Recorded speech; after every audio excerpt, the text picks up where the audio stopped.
रेणापूर तालुक्यातील भीमगड अभयारण्यात वसलेल्या अतिशय दुर्गम अशा अबनाळी गावच्या सरकारी पूर्ण प्राथमिक मराठी शाळेला यंदाचा सन 2024 सालचा तालुकास्तरीय आदर्श शाळा पुरस्कार देऊन सन्मानित करण्यात आले।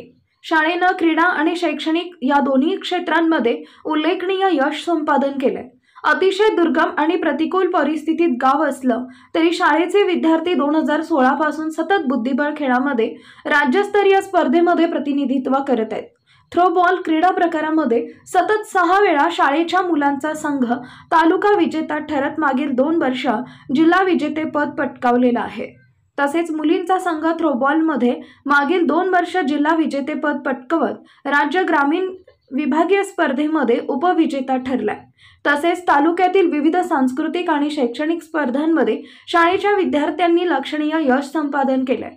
या सर्वांची दखल शिक्षण खात्याने घेतली आणि शिक्षक दिनाच्या कार्यक्रमाला तालुक्याचे आमदार श्री विठ्ठलराव हलगेकर तसेच तालुका क्षेत्र शिक्षण अधिकारी श्रीमती राजेश्वरी कुडची यांच्या हस्ते अबनाळी शाळेला तालुकास्तरीय आदर्श शाळा पुरस्काराने सन्मानित करण्यात आले।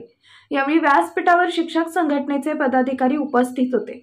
हा पुरस्कार मिळालेल्या गावकऱ्यांनाही आनंद व अभिमान वाटला। गावकऱ्यांनी शाळेचे मुख्याध्यापक रमेश कवळेकर, सहशिक्षक विजय पाटील, समीक्षा कवळेकर, सोनाली हुंद्रे यांचा सत्कार करून त्यांच्या कार्याचा गौरव केला। यावेळी शाळेचे अध्यक्ष गंगाराम गावकर, उपाध्यक्ष सपना गावकर, सदस्य गणेश गवाळकर, पांडुरंग वरकडकर, संतोष गावकर, संदीप कोवाडकर, प्रकाश गावकर, दिगंबर गवाळकर तसेच अन्य गावकरी, माजी विद्यार्थी उपस्थित होते। अबनाळी गावकऱ्यांनी केले शिक्षकांचे अभिनंदन। शिक्षकांचे कार्य, समर्पण आणि विद्यार्थ्यांची प्रगती पाहून आम्ही गावकरी प्रभावित झालो। शिक्षक आणि आमच्या गावकऱ्यांमध्ये एक विश्वासाचं नातं निर्माण झालं। शाळेच्या प्रगतीसाठी आम्ही सर्वजण शिक्षकांच्या पाठीशी राहिलो। यातूनच शाळेची प्रगती साधता आली। याची दखल शिक्षण खात्यानं घेतली आणि शाळेला आदर्श शाळा पुरस्कारानं गौरवले। याचा आम्हा गावकऱ्यांना खूप आनंद व अभिमान वाटला। प्रभाकर डिगेकर, माजी SDMC अध्यक्ष, अबनाळी।